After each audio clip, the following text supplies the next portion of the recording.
بسم الله الرحمن الرحيم الحمد لله رب العالمين صلى الله على محمد أشرف المرسلين وحبيب رب العالمين اللهم علمنا ما جهلنا وذكرنا ما نسينا وانفعنا بما علمتنا وزدنا علما وإنا نعوذ بك من حال أهل النار اللهم وفقنا لما تحبه وترضى وارزقنا الإخلاص لوجهك الكريم اللهم لا سهل إلا ما جعلته سهلا وأنت يا حي يا قيوم تجعل الحزن إذا شئت سهلا اللهم أعنا على ذكرك وشكرك وطاعتك وحسن عبادتك فإنه لا حول ولا قوة إلا بك يا الله يا رحمن يا ذا الجلال والإكرام آمين. أما بعد فيقول الله تبارك وتعالى وتعاونوا على البر والتقوى ولا تعاونوا على الإثم والعدوان, c'est-à-dire entraidez-vous pour les œuvres de bien et l'obéissance à Allah et ne vous entraidez pas pour le péché et la désobéissance à Dieu. On met l'intention, insha'Allah ta'ala, d'appliquer cette ayah en se rappelant la parole du prophète sallallahu alayhi wa sallam Innama al-a'malu bin-niyyat wa innama likulli imri'in ma nawa, c'est-à-dire certes les bonnes œuvres ne valent que par les intentions. Le prophète Mohammed sallallahu alayhi wa sallam, il a dit Man tawadda'a kama umir wa salla kama umir ghufira lahu ma taqaddama min dhanbihi. Man tawadda'a kama umir wa salla kama umir ghufira lahu ma taqaddama min dhanbihi. C'est-à-dire celui qui fait le wudu, les petites ablutions tout comme il a été ordonné, avec toutes les sunnas, etc. Et qui prie tout comme il a été ordonné avec toutes les sunnas, ben Dieu lui pardonne les péchés qu'il a fait. D'accord. Donc à la base c'est des petits péchés entre chaque prière qu'il fait. S'il n'y a pas de grands péchés entre chaque prière, comme ça rapporté dans le hadith, que ce qu'il y a entre les deux prières, kafaratun lima baynahunna mal lam tukhshal kaba'ir, ça veut dire que ce qui est entre les deux prières, ça expie les petits péchés qu'il a fait tant qu'il n'a pas fait de grands péchés. Et pareil le wudu aussi, quand il fait le wudu, la bonne manière avec les sunnahs, de la bonne manière, quand il lave son visage, Dieu lui pardonne les péchés qu'il a fait avec son visage, les petits péchés, les regards interdits par exemple, les choses interdites qu'il a fait avec son visage parmi les petits péchés. Quand il lave son bras droit, en même temps que l'eau elle dégouline de son bras, ses péchés également qu'il a fait avec sa main et son bras droit, ils sont pardonnés. Et quand il fait le bras gauche également, Dieu il le lave de ses péchés, etc. Donc ça c'est pour celui qui a bien fait le wudu, et qui a bien fait la prière avec toutes les sunnas. Donc aujourd'hui, Inch'Allah, on va faire une leçon courte dans quelques sunnas de la prière, et Inch'Allah, ultérieurement, on fera en détail toutes les sunnas rapportées de la prière, et aussi peut-être les déconseiller. Mais aujourd'hui, on va faire ce cours-là, sunan al-salat, wa sunan al-salah qabla ad-dukhuli fiha shay'an, al-adhan wal-iqamatu, wa ba'da ad-dukhuli fiha mimma yusjadu li talkihi lis-sahwi shay'an. التشهد الأول والقنوت في الصبح وفي الوتر وفي النصف الثاني من شهر رمضان. Donc il y a deux types de sunnah dans la prière. Les sunnahs, c'est les choses recommandées qu'on fait dans la prière, c'est pas un devoir de les faire. La prière elle est valable sans ces sunnahs là, mais la personne elle manque de récompense si elle les fait pas. Et des fois certaines sunnahs, si elle les fait pas, elle a aucune récompense dans sa prière. Donc il y a deux types de sunnahs. Il y a des sunnahs qu'on fait avant de commencer la prière, et il y a des sunnahs qui ont lieu durant la prière.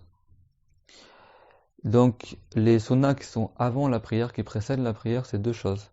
C'est le adhan et l'iqama. Ça, on l'avait déjà expliqué dans certains cours comment a lieu le adhan, l'appel à la prière, et l'iqama, l'annonce de la prière. Et ça, on le fait donc avant de commencer la prière. Et après, être engagé dans la prière, parmi les sunnahs pour lesquels on se prosterne de manière recommandée, la prosternation de l'oubli, sujud as-sahou. Dans l'école de Shafiri, c'est avant le salam. C'est-à-dire que la personne, si elle a oublié une des 6 sunnahs qu'on va citer maintenant là, qu'on appelle des abrad, c'est-à-dire que c'est des sunnahs tellement elles sont importantes dans la prière, qu'en arabe on les appelle que ce sont des bardes. Bardes en arabe, c'est-à-dire une partie. Donc au pluriel on dit abrad, c'est-à-dire que ce sont comme des parties de la prière, tellement c'est des sunnahs importantes. Mais je rappelle et je répète que si quelqu'un ne les fait pas, sa prière reste valable.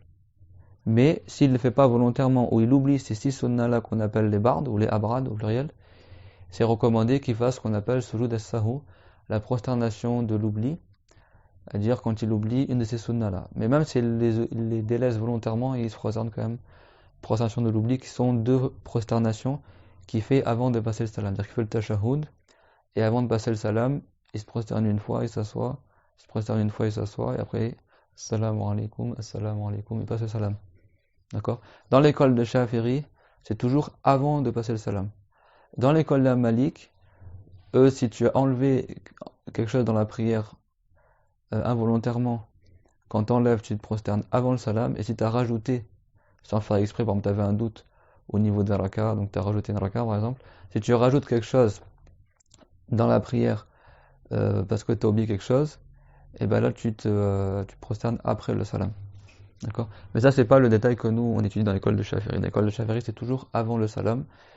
Il y a des cas où tu te prosternes pour l'oubli quand tu as fait quelque chose qui aurait annulé la prière si tu l'avais fait volontairement. Et il y a également des cas où tu te prosternes la prosternation de l'oubli quand tu délaisses des sunnas importantes qui sont les 6 qu'on va citer là, qu'on appelle des abarat. Donc ça, c'est des sunnas que quand tu les délaisses, soit involontairement ou volontairement, la recommandation, la sunna, c'est de te prosterner les 2 prosternations de l'oubli avant le salam. Il y a plein de détails dans ce sujet-là qu'on va pas détailler aujourd'hui, mais là on fait un cours résumé. Donc les 6 sunnas importantes de la prière, elles sont toutes importantes bien sûr, mais les plus importantes de sorte qu'elles sont comme des parties de la prière, les abarad, c'est le premier tashahhud. Si quelqu'un ne fait pas le premier tashahhud, il n'a aucune récompense dans sa prière. S'il le délaisse volontairement, s'il délaisse volontairement le premier tashahhud, il n'a aucune récompense dans sa prière. S'il oublie, d'accord, là il tombe pas dans le déconseil parce qu'il a fait l'oubli, mais c'est recommandé qu'il compense cet oubli-là par le fait de se prosterner 2 fois avant de passer le salam. Et pareil aussi s'il l'a délaissé volontairement. Il se prosterne 2 fois avant de passer le salam, qui est la prosternation de l'oubli. Et ça, c'est important d'apprendre quand est-ce qu'il se prosterne, la prosternation de l'oubli. Peut-être qu'un jour, Inch'Allah, on fera un cours détaillé sur ce sujet-là. Parce que si quelqu'un se prosterne la prosternation de l'oubli là où il faut pas, là où c'est pas rapporté, sa prière est annulée. Donc il faut bien apprendre quand est-ce qu'on le fait. Donc on le fait comment? Quand on délaisse le premier tashahhud. Également la position assise du premier tashahhud. Parce que si quelqu'un il a délaissé le premier tashahhud, ça reste quand même recommandé pour lui qu'il reste assis. Le temps du premier tashahhud, qu'il reste assis. Donc le fait qu'il délaisse le premier tashahhud, c'est une sunna, c'est un des conseillers qui est très fort et il aura délaissé une sunna importante. Et également la position assise pour le premier tashahhud est une sunna importante, c'est-à-dire qu'il reste assis un moment avant de se relever pour le faire la 3e raka et la 4e raka.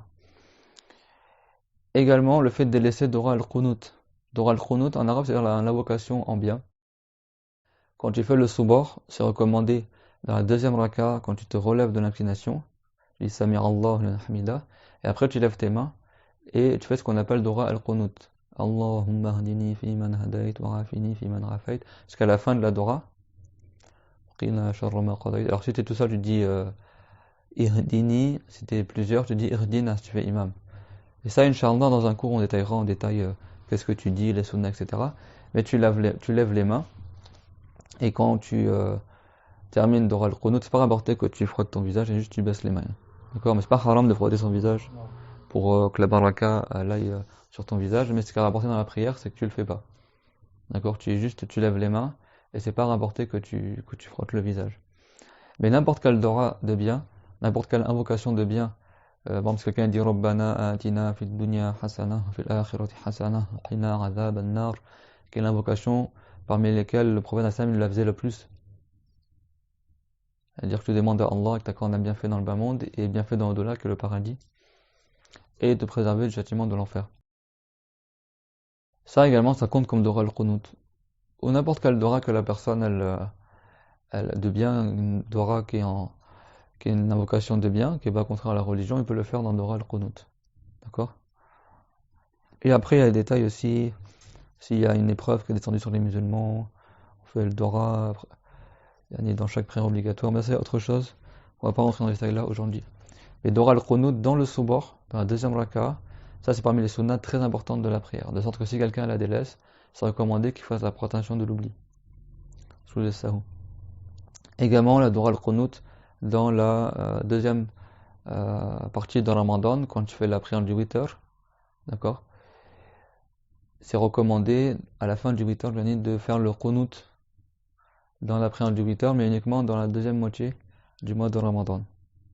Donc ça, bon, le witr là-bas c'est une raka. D'accord, c'est dans cette raka du witr là qui fait Dora el-Qunut. Et ça c'est fortement recommandé s'il la délaisse également, involontairement ou volontairement, il se prosterne à la prosternation de l'oubli. Également la position debout pour le Qunut. Alors Dora el-Qunut, l'invocation de bien, la personne elle est debout quand elle le fait. Et donc là même s'il délaisse Dora el-Qunut, ça reste quand même recommandé pour lui qu'il reste un petit moment debout. Donc s'il délaisse aussi cette position-là debout pour Dora el-Qunut, il aura délaissé une sunna importante de la prière pour laquelle il fait la prosternation de l'oubli. Également l'invocation en faveur du prophète, as-salatu ala nabi. Alors quand on dit as-salatu ala nabi, ça veut dire on fait la prière sur le prophète, mais on fait la prière pour le prophète. Et la prière dans la langue, ça veut dire l'invocation.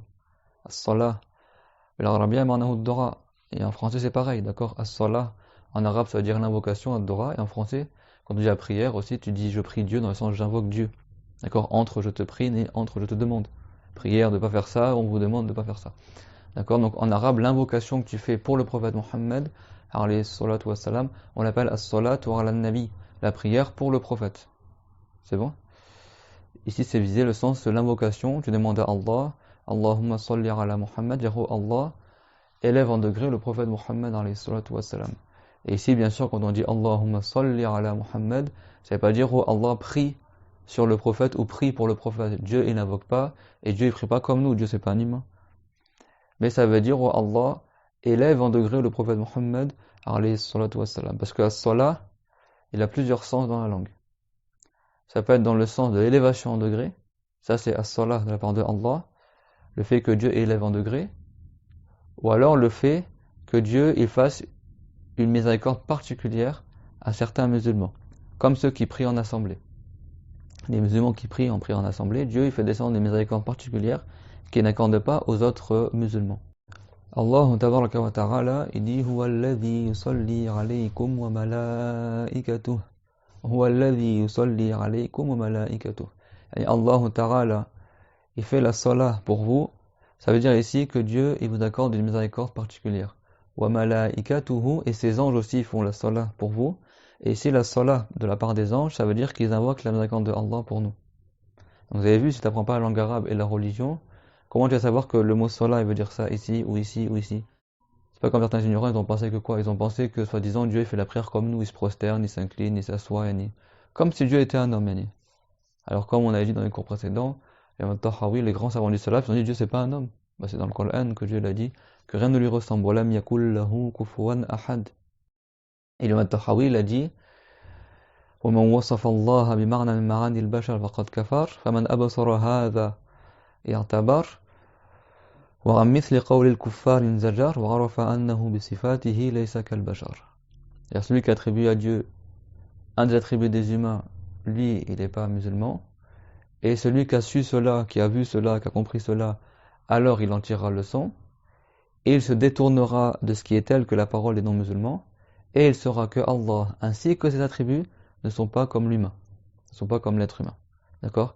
Donc as-salah de la part de Allah Ta'ala, ça veut dire qu'il élève en degré le prophète, Mohammed alayhi sallam, ou n'importe quel prophète. Et pour nous, les gens du commun musulmans, c'est une miséricorde que Dieu nous accorde à nous, les musulmans, pas aux autres, et à certains musulmans des fois, comme pour la prière en assemblée par exemple. Et de la part des anges, c'est-à-dire que les anges demandent la miséricorde de Allah pour nous, le pardon et la miséricorde. Huwa alladhi yusalli alaykum wa malaikatuh. Dieu, il est celui qui fait as-salat pour vous, qui fait descendre sur vous une miséricorde particulière, ainsi que ses anges. Et ses anges également invoquent pour vous. D'accord? Inna Allah wa malaikatahu yusalluna ala nabi. C'est-à-dire, certes Dieu et ses anges, ils font as-salat pour le prophète. Donc là, c'est dans quel sens? As-salat de Allah Ta'ala pour le prophète, c'est l'élévation en degré, qu'il augmente le prophète en élévation, en degré, en mérite et en perfection. Wa malaikatahu, ainsi que ses anges, les anges également ils invoquent Dieu pour que le prophète, son degré, il soit élevé. Ya ayyuhalladhina amanu sallu alayhi wa sallimu taslima. Et vous, les gens qui avaient cru, également invoquez pour le prophète Muhammad alayhi salam et demandez le salut pour lui également. C'est-à-dire qu'on dit as-salah et as-salam. As-salatu was-salam ala rasulillah sallallahu alayhi wa sallam. Allahumma salli wa sallim ala Muhammad. Et également, c'est recommandé pour tous les prophètes aussi, de faire la même chose. Parce que le prophète Muhammad, alayhi salatu wassalam, il a dit إِذَا صَلَّيْتُمْ عَلَيَّ فَصَلُّوا عَلَى أَنْبِيَاءِ اللَّهِ فَإِنَّهُ بُعِثُوا كَمَا بُعِثْتُ. Ça veut dire, comme il a dit alayhi salatu wassalam, ça veut dire, si vous invoquez en ma faveur, alors invoquez également pour tous les prophètes de Allah tabaraka wa ta'ala, car certes, ils ont été envoyés en tant que prophètes, tout comme j'étais envoyé en tant que prophète. Allahumma salli ala Muhammad wa ala jami'in nabiyyin wa sallim. Et c'est très déconseillé de délaisser soit aussi al al. D'accord? Ça c'est on parle en dehors de la prière. C'est bon, mais dans la prière, ce qui est recommandé fortement, c'est après le premier tashahhud, c'est d'invoquer en faveur du prophète alayhi salatu wassalam. C'est bon? Si quelqu'un il délaisse ça, également, c'est fortement déconseillé, c'est recommandé qu'il se prosterne pour la prosternation de l'oubli avant le salam. On parle pour le premier tashahhud, pas pour le deuxième. Après le deuxième tashahhud, c'est obligatoire d'invoquer pour le prophète alayhi salam. Après le premier, c'est fortement recommandé. Mais la personne, elle dit pas as-Salat al-Ibrahimiyya ou une version longue du Salat al-Nabi. Parce que là, le premier tashahhud, il est fondé sur la légèreté. Ça veut dire qu'il est fondé sur le fait de le faire de manière rapide. Donc il ne va pas s'éterniser dans l'invocation en faveur du prophète. Tu fais une version minimale sans rajouter forcément al ou faire Salat ala Ibrahim, Allahumma salli ala Muhammad wa ala ali Muhammad kama sallaita ala Ibrahim wa ala ali Ibrahim innaka hamidun majid, Allahumma barik ala Muhammad wa ala ali Muhammad kama barakta ala Ibrahim wa ala ali Ibrahim innaka hamidun majid. Ça c'est le meilleur Salat al-Nabi, la meilleure manière d'invoquer pour le prophète Muhammad. C'est bien pour cela qu'elle est rapportée pour la prière. Mais cette manière-là, tu la fais que pour le deuxième tashahhud, pas pour le premier. Parce que le premier, c'est recommandé de le faire court. Et donc l'invocation avant du prophète, tu la fais courte également. C'est bon? Donc on a dit quoi? C'est quoi les 6 choses que la personne, si elle est délaisse, elle doit faire la prosternation de l'oubli? C'est premier tashahhud, être assis pour le premier tashahhud, d'oral qunut dans le soubor et dans le witr dans la dernière moitié de Ramadan, et l'invocation avant du prophète alayhi salatu wassalam à la fin du premier tashahhud. C'est bon? Wassalatu ala al-ali fi at-tashahhud al-akhir. Et l'invocation en faveur des al du prophète alayhi salam. Alors dans le contexte de l'invocation en faveur du prophète alayhi salatu wassalam, al ça veut dire les pieux. C'est pas spécifique juste aux épouses musulmanes du prophète alayhi salam. Et c'est pas non plus spécifique aux proches parents musulmans du prophète alayhi salam. Al dans la langue arabe, ça peut, et en religion aussi, ça peut désigner les trois. Alors al à la base, ça veut dire les gens qui suivent quelqu'un. Mais ça, en général, en arabe, on l'utilise que pour les gens qui sont nobles. C'est-à-dire que ça a le même sens que ahl. Al, son origine, c'est ahl. C'est que le diminutif, tu dis uhayl en arabe. Al à la base, ça vient du mot ahl. Mais le mot al, ça, on l'emploie que pour les rois, les princes, les prophètes, les gens de leur famille, leurs partisans, ceux qui les suivent, on les appelle les gens de ces gens-là. Si c'est ta famille à toi, tu vas pas dire al, les gens de ma famille, tu vas pas dire al ou bayti. Tu dis ahl ou bayti, tu utilises le mot ahl. Mais quand c'est un homme qui est noble, comme un roi ou quelqu'un qui a un statut particulier, qui est, même s'il n'est pas musulman, mais il a un statut social de dirigeant, par exemple, comme Pharaon, par exemple, dans le Coran, Ala Fir'aun, c'est rapporté Fa'adkhilou Ala Fir'aun Ashad al-Ghadab. Alors faites entrer les gens de Pharaon dans le pire des châtiments, ceux qui ont suivi Pharaon et qui ont adoré Pharaon et qui ont dit que c'était un dieu, billah, eux ils seront dans le pire châtiment en enfer. Pharaon c'était le roi d'Égypte. Donc les gens qui le suivent, on les appelle Al Fir'aun, les partisans de Pharaon. Ceux qui ont suivi le prophète, Mohammed on dit aussi Alu al-Nabi, d'accord, les gens du prophète. Ceux qui étaient parmi sa famille et qui étaient musulmans, également, on dit Al, d'accord. et ses épouses aussi musulmanes. De toute façon, le prophète s'est marié qu'avec des femmes musulmanes, mais c'est pas impossible qu'un prophète se marie avec une non musulmane. Mais le prophète Mohammed, il s'est marié qu'avec des femmes qui étaient musulmanes. Soit musulmanes, sans doute converties de toute façon, ou alors voilà, la plupart c'était des convertis. Épouse du prophète, alayhi salatu wassalam. Je dis ça parce que le prophète alayhi salam, il s'est marié avec une femme qui à la base elle était juive et après elle s'est convertie. Le prophète l'a appelée à l'islam, elle est rentrée en islam et s'est mariée avec elle. Donc certaines personnes par ignorance, ils croient que le prophète s'est marié avec une chrétienne ou que s'est marié avec une juive. C'est faux, d'accord? C'est permis à la base pour nous, d'accord? Et les prophètes, c'est pas impossible qu'ils se marient avec une femme qui est pas musulmane. Mais le prophète Mohammed, Dieu il a fait qu'il s'est marié qu'avec des femmes musulmanes. Ou alors des femmes qui étaient des gens du livre et qui sont rentrées en islam après. Comme cette femme-là, qui était à la base une femme juive et qu'après qui est rentrée en islam. Elle s'appelait Sophia, d'accord? Alun Nabi alayhi salam, ça peut dire les épouses du prophète. Comme Dieu a dit, Ahl al-Bayt. Et ici, ce qui était visé dans la Aya, ici, Ahl al-Bayt, ça veut dire que c'est les épouses du prophète, alayhi wassalam. Et également, dans le Coran, Dieu il a nommé la femme de Ibrahim, Ahl al-Bayt. D'accord? Qu'elle fait partie des gens de la famille du prophète Ibrahim, alayhi wassalam. Également, les proches parents du prophète musulman, parce qu'il a eu des proches parents qui n'étaient pas musulmans, mais les proches parents musulmans comme Hamza, comme Al-Abbas, comme Ali, Ja'far, ses cousins, ses oncles, qui sont rentrés en islam, sa cousine Zaynab. D'accord, ça, les proches parents musulmans du prophète, alayhi salatu wassalam, on les appelle aussi Al-Al. Et également, tous les musulmans qui sont pieux, de la communauté du prophète Mohammed, sallallahu alayhi wa sallam, on les appelle Al-Al. D'accord, Allahumma salli ala Muhammad wa ala ali Muhammad. Donc ça, l'invocation pour les Al, c'est très déconseillé de ne pas le citer dans l'invocation en faveur du prophète alayhi salam. Et également, tu fais as-salat et as-salam aussi. Le salam aussi, c'est très important de le dire dans l'invocation en faveur du prophète. As-salatu wa as-salam ala Muhammad wa ala ali Muhammad. Et si tu veux, tu appliques le hadith d'invoquer également pour tous les autres prophètes. D'accord? Mais l'al dans l'invocation du prophète alayhi salam, ça veut dire les pieux. C'est pas spécifique. Et certains savants, ils ont dit que ça veut dire les proches parents musulmans du prophète Mohammed alayhi salam. C'est pas faux non plus. Ce n'est pas faux non plus. Donc ça, c'est les 6 choses pour lesquelles la personne, si elle les a oubliées dans la prière, c'est recommandé qu'elle se prosterne la prosternation de l'oubli. Donc on répète, c'est quoi?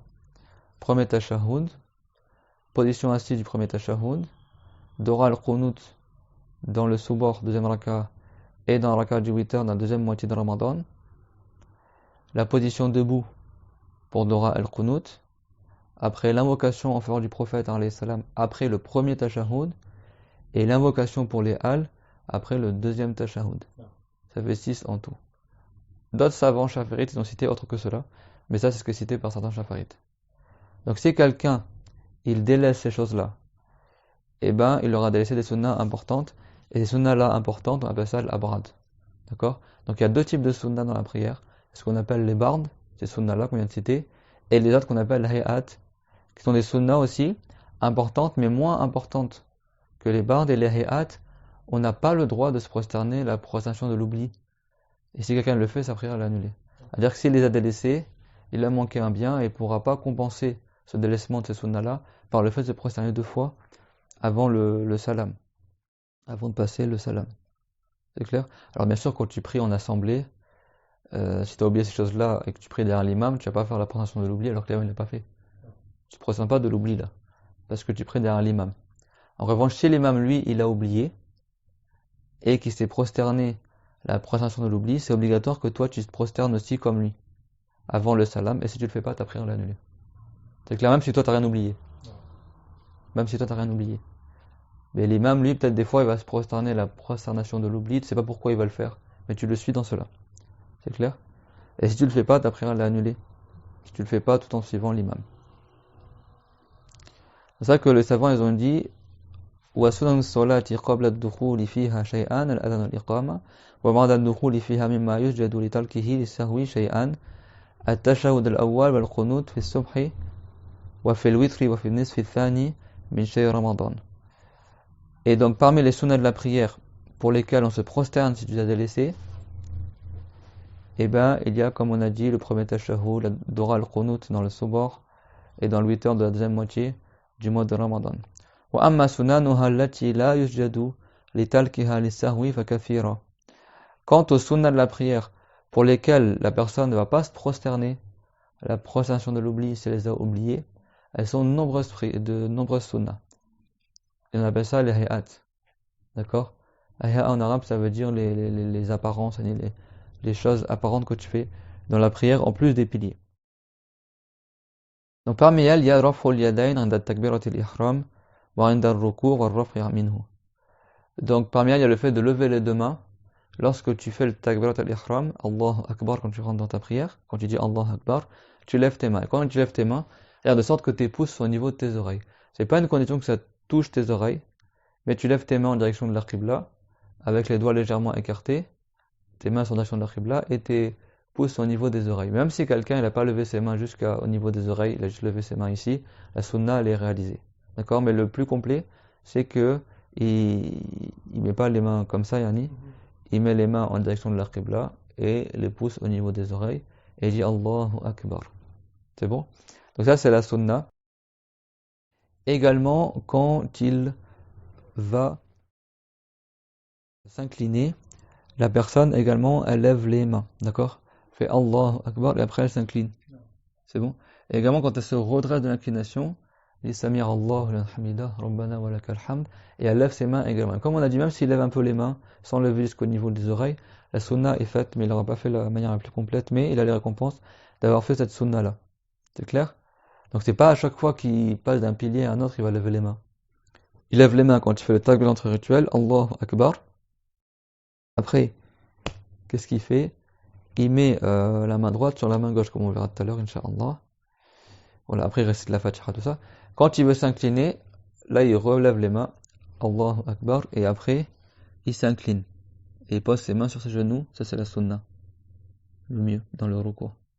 Après quand il se redresse de l'inclination, il dit Samir Allahu liman hamida, et là il relève encore les mains. Et c'est juste ces trois cas-là où c'est sunna qui lève les mains. D'accord? Quand il va pour descendre pour la prosternation, il ne lève pas les mains. Quand il se relève la prosternation, il ne lève pas les mains, etc. Donc ça c'est raf'ul yadayn. C'est parmi les hayat de la prière, et s'il ne le fait pas, c'est pas fortement déconseillé, et il n'a pas à se prosterner la prosternation de l'oubli. Parmi les sunnahs de la prière, il y a le fait qu'il pose la main droite sur la main gauche, et quand il pose la main droite sur la main gauche, ce qui est recommandé, c'est que ça soit entre la poitrine et le nombril. D'accord? Donc il fait comme ça. C'est bon?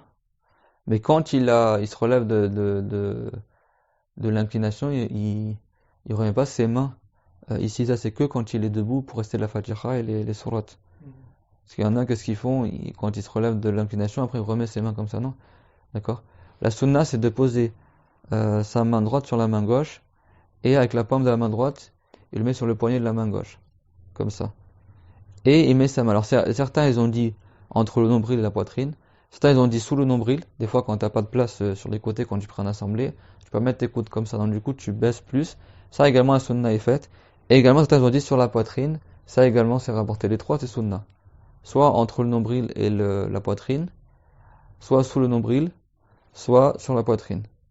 Mais chez les chaférites, eux, ils considèrent que la sunna là-bas, c'est entre le nombril et la poitrine. C'est clair? En revanche, sur le côté, comme ça, c'est pas rapporté. Il y en a certains ignorants, ils font sur le côté comme ça. Ça, c'est pas rapporté. Il y en a, par exemple, au Yémen, ils prient comme ça, certains comme ça, certains comme ça. D'accord? Au Yémen, ils sont chaférites aussi là-bas. Ça aussi, ça fait partie de la sunna. D'accord? Ou comme ça, ou comme ça. Trois positions. Mais pas sur le côté. C'est bon? En revanche, le fait de faire pendre les bras des deux côtés de part et d'autre du corps, ça, c'est pas déconseillé dans la prière, mais c'est pas la sunna. Que ça soit chez les malikites ou chez les chaférites. L'imam Malik lui-même, il rapporte le hadith que le prophète, sallallahu alayhi wa sallam, il a dit que tous les prophètes, ils faisaient la prière en mettant la main droite sur la main gauche. C'est clair?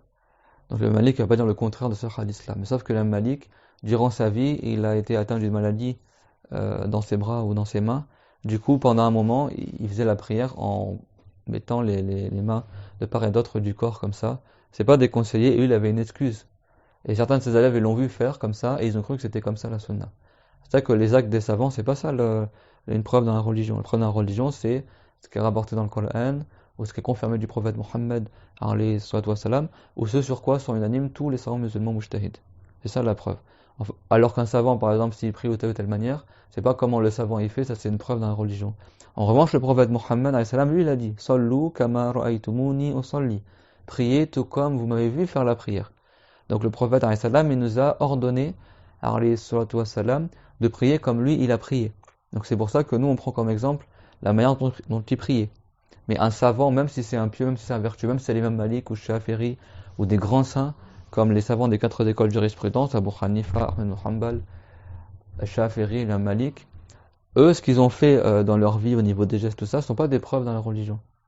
Donc certains malikites sont imaginés que la recommandation, c'était de ce qu'on appelle la saddle, de laisser pendre les bras de part et d'autre du corps quand tu fais la prière. Et ça, l'imam Malik, il n'a pas dit ça. Mais certains, ils sont imaginés ça. Parce que l'imam Malik lui-même, il rapporte le hadith du prophète, alayhi salatu wassalam, le hadith de Abdullah ibn Abbas, que le prophète Mohammed, sallallahu alayhi wa sallam, il a dit « Umirna marashir al-anbiya'i an nu'ajjir al-iftar wa nu'akhira al-sahur wa an nadriba bi'aymanina ala shama'ilina fi s-salah » Donc le prophète Mohammed, alayhi salam, il a dit « Umirna marashir al-anbiya » Il nous a été ordonné, nous, le groupe des prophètes, an nu'ajjira al-iftar, de précipiter la rupture du jeûne. C'est parmi les sunnas. Alors bien sûr, ça a été ordonné à tous les prophètes depuis Adam alayhi salam jusqu'à Mohammed. Tous les prophètes étaient musulmans. Tous les prophètes étaient à la prière comme nous. Sauf qu'à l'époque de Adam, il n'y a qu'une prière à faire. Jusqu'à l'époque de Moussa alayhi salam. À l'époque de Moïse, Moussa, il y avait 2 prières à faire. Jusqu'à l'époque du prophète Jésus alayhi salam. Et à notre époque à nous, il y a 5 prières à faire. Donc ce qui change d'un prophète à un autre, c'est pas la religion ou la croyance, mais c'est la pratique de l'islam. Ils n'avaient pas les mêmes lois, d'accord, entre un prophète messager et un autre prophète messager. Tous les prophètes ont fait le jeûne. Ya ayyuhalladhina amanu kutiba alaykumus siyamu kama kutiba alal ladhina min qablikum la'allakum tattaqun. Dans Surat al-Baqarah, Dieu l'a dit que, ô vous les gens qui avez cru, il vous a été ordonné de jeûner, tout comme il a été ordonné aux autres communautés de jeûner. Et bien également la prière, tous les musulmans depuis Adam alayhi salam jusqu'à aujourd'hui, ils faisaient la prière comme nous. Sauf qu'il ne récitait pas forcément le Coran, bien sûr, parce qu'il n'y avait pas le Coran à notre époque. Ils récitaient d'autres invocations ou d'autres choses dans leur langue à eux, soit en hébreu, soit en araméen. Mais ils faisaient la prière comme nous, avec les prosternations, avec les petites ablutions, avec l'inclination, le redressement, les rakara, etc. Donc le prophète Mohammed alayhi salam, il a dit « Umirna marashir al-anbiya'i an nurajjil al-iftar wa nu'akhkhira as-sahur » et que donc on avance, on se précipite à rompre le jeûne. Et également, on retarde le sahur dans le fait de manger juste avant le soubor dans le temps de as-sahar. D'accord? Donc le suhour, suhour c'est le fait de manger, et as-sahur c'est ce que tu manges dans cette période-là. C'est-à-dire que tous les prophètes ils jeûnaient aussi. Et cette sunna-là, elle était pour tous les prophètes et tous les musulmans des communautés antérieures. Et également, il a dit wa an nadriba bi aymanina ala shama'ilina. Et que on frappe avec notre main droite notre main gauche, c'est-à-dire qu'on pose la main droite sur la main gauche, fis salah, dans la prière. D'accord? Et ça, c'est un hadith qui est rapporté par l'imam Ahmed ibn Hanbal. Également, l'imam Malik, il a rapporté une version de ce hadith-là dans le Muwatta. C'est clair? C'est parmi les sunnas importantes de la prière. Wa tafriqu bayna al-qadamayn qadra shibrin. Également, quand tu es debout dans la prière, ce qui est recommandé, c'est pas d'avoir les jambes trop écartées, ni les jambes toutes serrées. Là, on parle pour les hommes. Pour les femmes, elles serrent les jambes, parce que c'est recommandé qu'elles fassent preuve d'encore plus de précaution dans le fait de couvrir sa zone de pudeur, parce que la zone de pudeur de la femme est plus vaste que celle de l'homme. Et pour l'homme, lui, ce qui est recommandé, c'est que ses jambes soient écartées de la taille d'un shibor, ce qu'on appelle un empan en français. Shibor, c'est du pouce jusqu'à l'index. D'accord? le pouce jusqu'à l'index, si tu ouvres ta main comme ça et t'écartes les doigts d'un écartement moyen, la distance entre le bout du pouce et le bout de l'auriculaire, et ben ça c'est ce qu'on appelle ash-shibr. C'est bon? Ça fait environ presque 15 cm. Ça, quand tu pries, et ben la distance entre tes deux pieds là, c'est la distance d'un shibr. D'accord? T'as ton pied là et ton pied là. C'est-à-dire qu'ils sont pas collés tes deux pieds ni trop écartés. Il y en a pour soi-disant combler les rangs et il écarte bien les jambes. Non, d'accord. La sunna, c'est qu'il y a environ comme ça un shibr entre les deux pieds quand tu es debout, quand tu es incliné, quand tu es prosterné, etc. C'est bon? Ça, on parle de qui? Pour l'homme. D'accord? Pour l'homme. Shibr, ça c'est un empan. D'accord? Depuis le pouce jusqu'à l'index, on appelle ça fitr. C'est une unité de mesure en arabe, ça. Et également, ce qu'il y a entre le pouce et l'auriculaire, c'est une unité de mesure qu'on appelle ash-shibr, un empan. D'accord? Ça c'est une coudée en arabe, depuis le coude jusqu'au bout des doigts, c'est ce qu'on appelle virar en arabe, c'est une unité de mesure aussi en arabe. Un virar qui est beaucoup utilisé dans la religion. Virar, mais en considérant la main du prophète, alayhi salam, taille moyenne du bras du prophète, c'est environ 46,5 cm, 47 cm. Et ton virar, il fait 2 fois ton empan. Ça c'est les proportions du corps humain. Le corps humain, il fait un virar de largeur par rapport à ton virar à toi. Chaque être humain, avec son virar à lui, sa largeur, c'est un virar de lui.